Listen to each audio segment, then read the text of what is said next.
అది నచ్చింది. ఇప్పుడు ఎందుకురా దాని జోలు ఇస్తాను?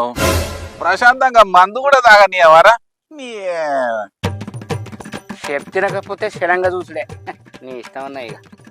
అరే నువ్వెన్ని చెప్పినా భయపడే సవాల్ లేదురా ఇక్కడ. అనిల్ గాడు తోపు ఇక్కడ. సోపో సోపో గీడికి ఇన్నిసార్లు చెప్తాంటే ఒక్కసారి వెనక తిరిగి చూడొచ్చు కదా. కట్టేంత మంచి గాడ నిలబడున్నది. నీ ముళ్ళ పోతుందా చూడ. నువ్వేంద్రో నా పెండ్లం కంటే ఎక్కువ నువ్వు నా మీద దొరుకుతాను. కాలమే కాటు వేసిందా వేదన